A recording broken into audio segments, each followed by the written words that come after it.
I am back, everyone, and I want you to be amazed, or you will be amazed, I should phrase it, at my guest I have for today. Let me read a little small bio about this gentleman. His name is Randall Bostick. Is recognized as the world's top Rick James tribute artist. Woo. It said world top Rick James tribute artist. He has gained notoriety for his uncanny resemblance to the late musician and his skilled execution of Rick James songs and performances. Bostick's dedication to preserving the legacy of Rick James and his music has earned him worldwide acclaim and a dedicated fan base. And I want to tell you, indeed, he has an awesome fan base. Awesome. Oh, y'all want to know? Y'all want to see him? Y'all ready to see my guest? Well, ladies and gentlemen, my guest, I present to some and introduce to others, Mr. Randall Bostick. Woo! Thank you, Lady J. Thank you so much. Woo! Thank you for coming. Thank you for the invite. It Oh, means a lot. yes, because I know you have a busy schedule. It gets that way sometimes. Sometimes? Oh, yes. It seems like it gets like that all the time. Because every time I turn around, you're performing here, you're performing there, and now you're performing somewhere May 4th. Yeah, tell me, well, you know what? We're going to talk about that. Let me go in order, the way I normally go in order with my show. Where do you hail from? I was born in Youngstown, Ohio. Youngstown. And I remember walking to school in the snow past my waist. It was terrible. Too. So my father moved us out of there early in the 60s, and I moved to Southern California. Oh. So I consider myself really a Southern California guy. That's where I grew up. And that's where you graduated from high school from, in Southern California? Yes, Eisenhower High School in Rialto, California. Rialto. Okay. Now, while you were there in elementary school, did you take up music? No. Didn't get into music until age 12. I stepped on stage the first time at age 12 as a singer. And, Age 12, so that's junior high. Yes. 7th grade. Seventh grade. And you stepped on the stage where? This was at a venue in Riverside, California, the Mission Inn. Okay. I got with a bunch of friends that I lived in the neighborhood with, and we put together a 5-piece little ensemble. Mystic Soul was the name of it. Okay. And we went and did that first show. Awesome. Do you keep up with any of them? I surely do. Matter of fact, 2 of them I speak to on a regular basis, the drummer and the guitarist. Oh, wow. That's some years of keeping in touch, and you keep in touch with every last one of them. Quite a few. Wow, that's awesome.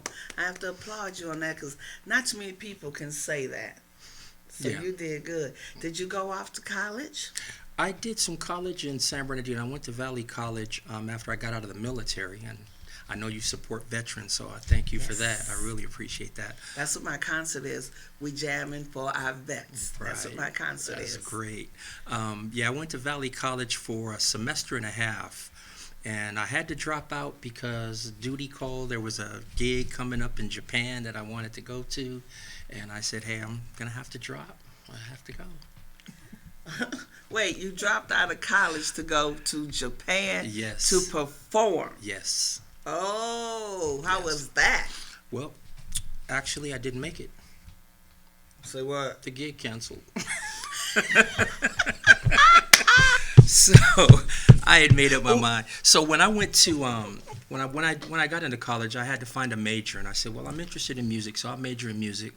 And I needed a minor, and I've always been good with English grammar and phonics. My grandmother was a teacher, so I got into phonics at like 4 years old, and I was reading fluently at 4 because phonics really helped. So, but the music thing, I bit off more than I could chew. I didn't realize everything that was involved, the exercises, the homework, the performance, and I was like, you know what?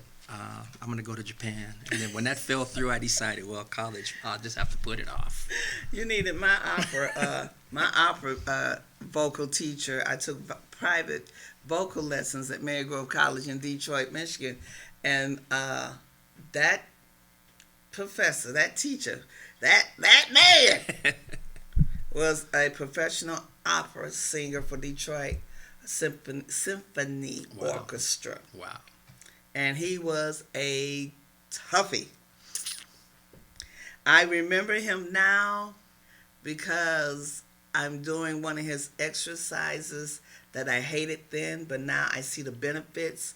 And you lay on the floor and you put your legs up in the chair and you come on up. Oh, yes. You come on up. And he said that will help me hold my notes and bring that diaphragm up. Mm-hmm. When you're holding that note, that diaphragm has to come up.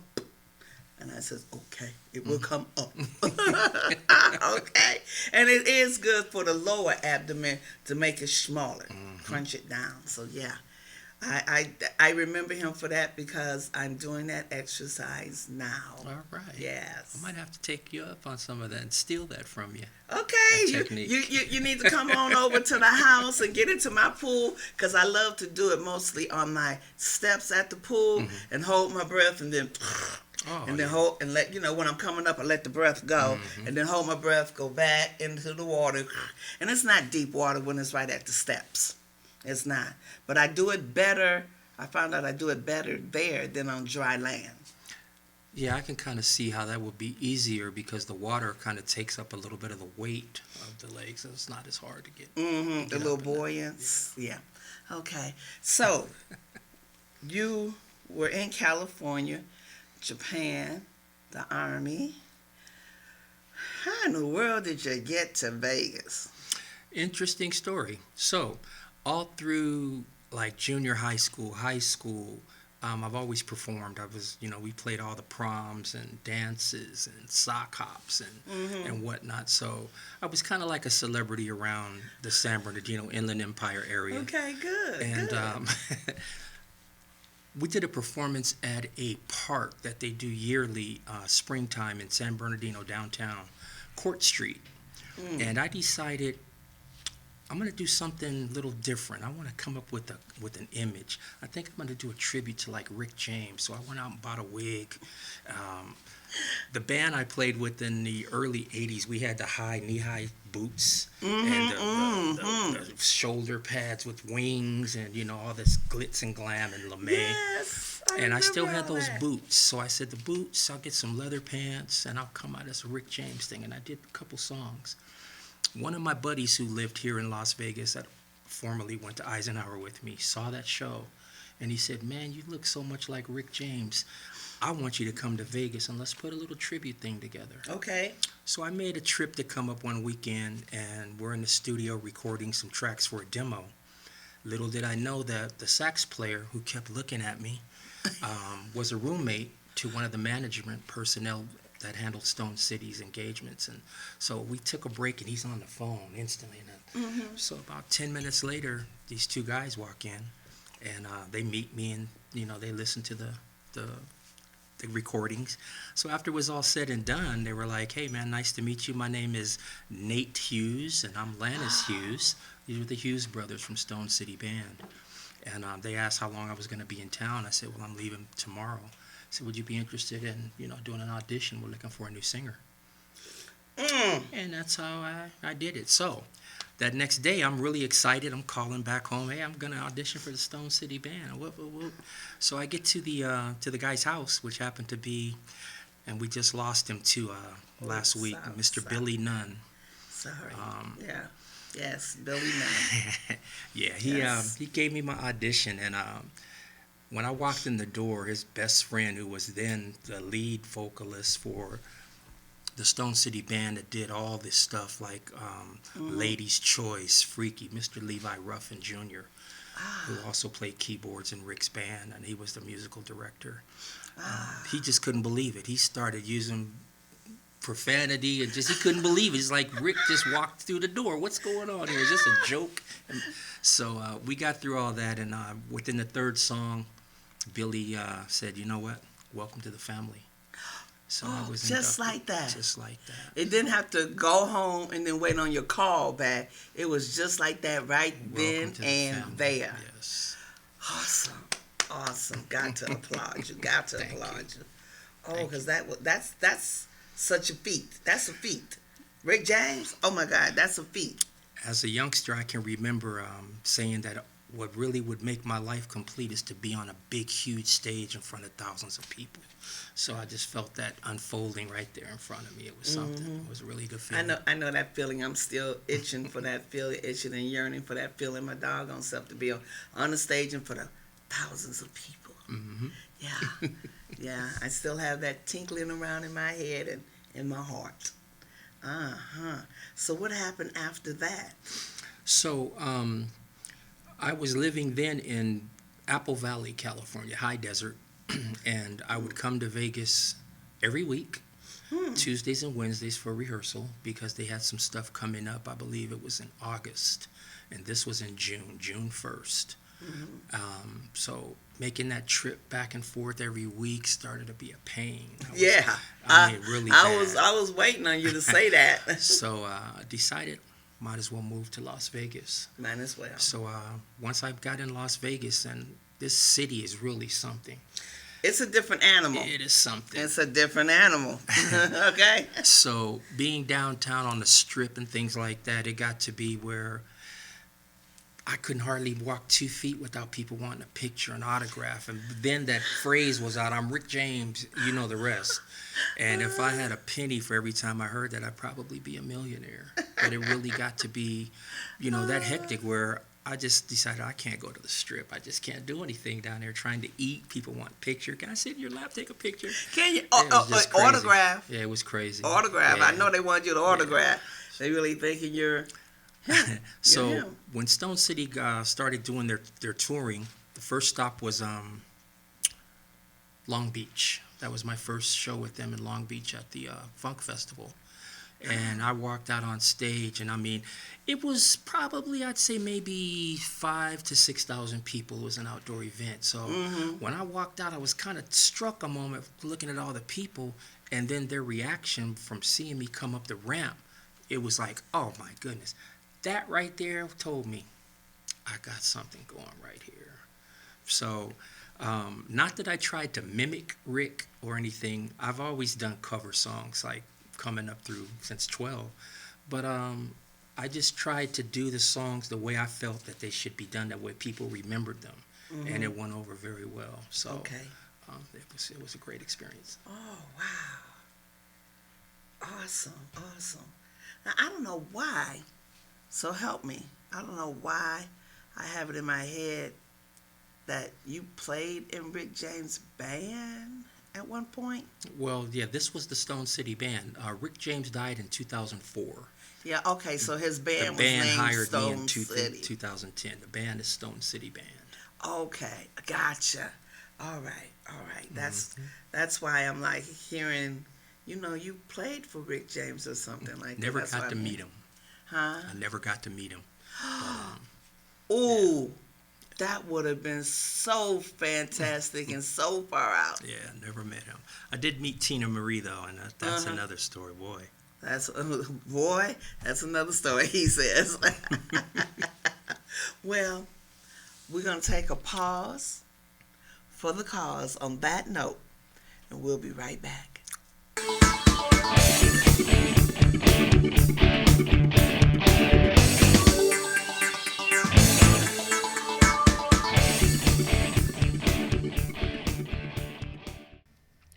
Hello folks, this is Mac Jackson Jr. from Vanderson Cyber Group. The problem with businesses today is that they are affected by cyber attacks from around the world, but companies are not sure of what to do. Normally, they are reactive instead of proactive. But folks, cyber attacks can affect your bottom line, and it will affect you financially, legally, and your business reputation. Here at Vanderson Cyber Group, we can help you develop a policy by training your employees on what to do if they are involved in a cyber attack and how to mitigate it and fight against it. Folks, we call it here #StayCyberWoke. And that's Vanderson Cyber Group here in Las Vegas and around the world. You can reach me, folks, at VandersonCyberGroup.com or my website, MacJacksonJr.com as well. Here locally, 702-868-0808. Give us a call today, folks. We must fight back.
Tip.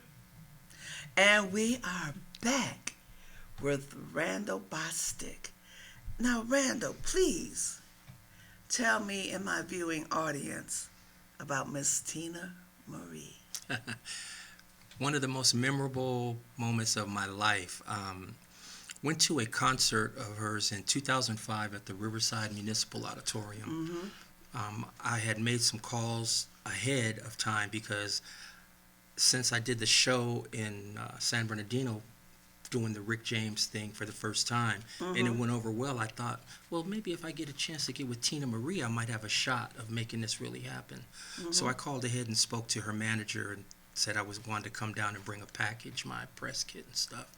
We're going to be way too busy, but if you can get here within an hour or so, we'll go ahead and take a look at it. Fine.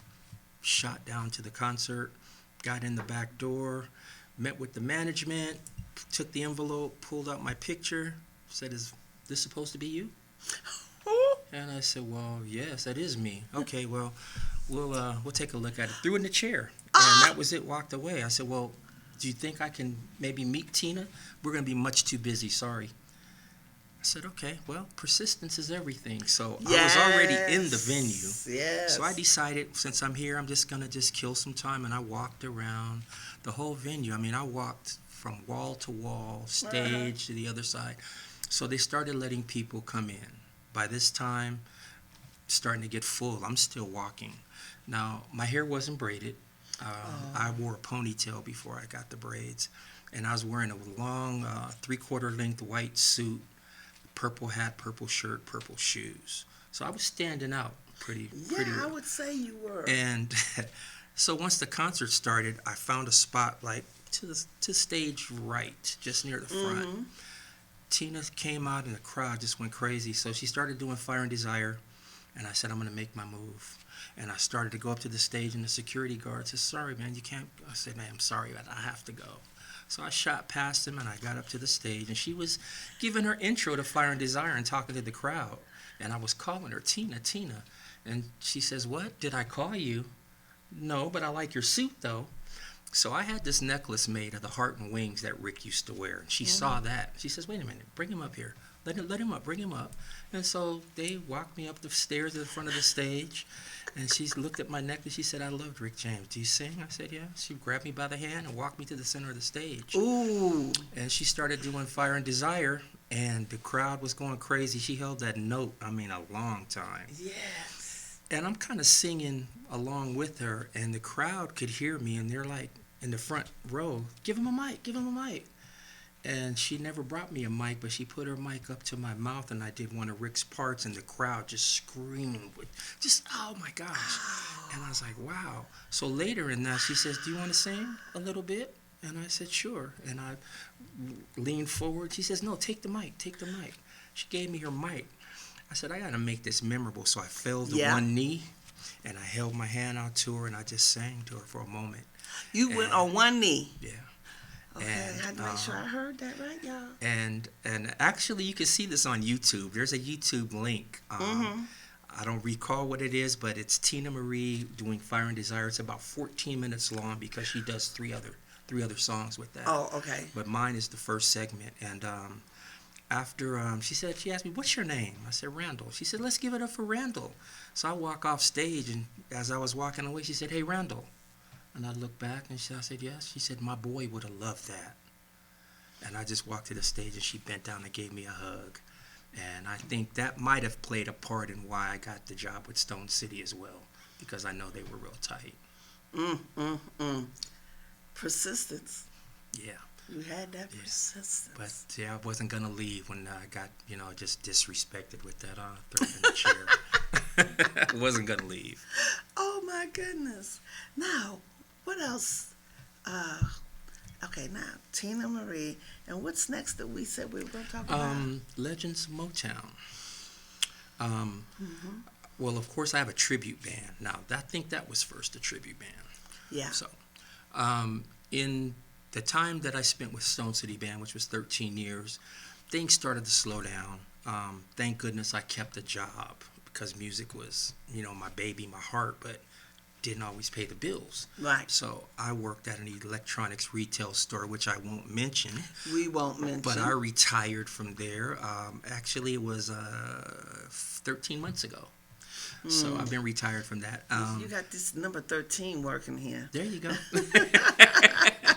So I decided, since the gigs are slowing down, Tina's bass player and myself, Mr. Alan McGreer, we decided to put a tribute band together. And we got Billy Nunn, and we got some girls, and we put this band together called the U&I Tribute Band. We were going to do a tribute to Rick and Tina. And we were surprisingly pretty darn good, better than we thought. So we had a big fan base, and it became, I guess in their case, a difference of, what do they call that, conflict of interest. Because I'm lead singer for the tribute band, I'm lead singer for Stone City Band, and I guess there was some concerns about, so I wound up after 13 years just saying goodbye and farewell and doing my thing with the tribute band. Yeah, I appreciate it because this helped to launch me. It was a and get you your fan base. Yeah. And your followers, exactly. fan base followers. Yes. So in doing that, I met this gentleman named Rudolph Peters, who runs the Legends of Motown Superstar Tribute Show out of Oakland. And he put me on a show, and went very well. Crowd ate it up. And I think it's more, I take people, I guess, by shock when I walk out there and say, "My God, he looks like Rick." Oh. Yeah. And they just can't believe it. So because I've always done the cover songs, and I can make my voice sound almost like anyone, I kind of sound like Rick. Yeah, you do. The band said I sang better than Rick did, but I don't know. That's just something that, but I really owe it to Rick for doing what he did to allow me to, keep his legacy alive in tribute. Yes. And I really love that. So Legends of Motown, I'm doing a show with them at Cache Creek coming up soon. Cache Creek. And it's coming up soon. When is soon? That's going to be May 4th, Cache Creek That's a Saturday. Casino. And That's a Saturday. that's in Brooks, California, just outside of Sacramento. Oh, no wonder I never heard of it. Because when you sent me the flyer, I was like, that's in Vegas? Yeah, just outside. Okay, so it's where again? It's at it's in Brooks, California. California. And it's probably maybe 25 minutes from Sacramento. Okay. So it's over at that end of California. So that's not all that close to LA. No, it's a bit of a drive. So you're going to be doing what, 3, 4 songs, 5? The way the Legends of Motown thing works, all the artists, and he has some amazing artists, they're only on stage about 6 to 7 minutes. So it's kind of like a medley of the hits, and then you're done. 6 or 6 to 7 minutes. Maybe like the Temptation tribute, Four Tops, they might get 10. Wow. But there's a huge cast. He runs about 15 acts on that particular show. So In one day? yes, that's why they're only 6 minutes long, 6 or 7 minutes. Because if they tried to do 30 minutes for all those acts, you'd be there and have to bring a lunch and breakfast. So the doors open at what time? The doors open at 7. At 7 p.m. 7 p.m. show starts at 8. And it runs to when? I believe about 9:30, and it's going to be one night. Wait, the show starts at 8 Show starts at 8. and it's over with at 9:30? About 9:30. Woo! And he's got 15 acts? Woo! I like to go there and see this. It's nonstop. I mean, hit after I'd hit like after to hit. go there and see this. Oh my gosh. The MC that he has, he lives here in Vegas as well. Spitting image of Cedric the Entertainer. Looks like him, sounds like him, dresses like him. Yeah, Mr. Milton. Okay.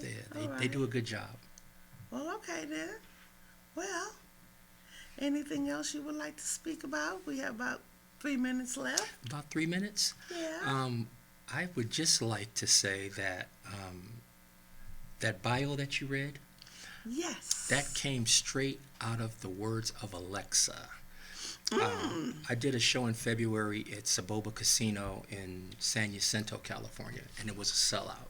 So this is the first time I've ever sold out a show. So I thought it was big news. I wanted to rewrite my bio and stuff like that. So as I was writing it, I'm like trying to put something. I said, well, maybe there's another Rick James artist somewhere. Let me ask. And I asked Alexa if I was the #1 Rick James tribute artist. And as you read that bio, That's what Alexa said. she put that out. And I was floored. It really, so I would like to say that God is truly God. the ruler and master of everything. I'm Yes. God-fearing. I Yes. stay prayerful, and I try to be as humble as possible. Yes. And He's opened so many doors for me. So Awesome. just trust in God, and things will happen. Awesome. Absolutely. Well, I thank you greatly. I thank you immensely for coming on my show. I don't want this to be the last time. Hopefully not. I can come Okay. back again. Yeah, I want you to come again before May 4th, so you'll be able to announce this again Sure. to the public. Sure. Okay? And this show, with me putting it out on my social media, you putting it out on your social media, my engineer putting it out on his social media, the word will get around about your May 4th. But I want to reiterate it again before May 4th. Sounds good. Okay? Sounds good. Okay, thank Thank you. you, Lady J. Thank you. Okay, so I'm sorry, Belle Baker, but I didn't have any more time for you. But I love you, and I love everybody else. And remember, I love you, and there's nothing you can do about it.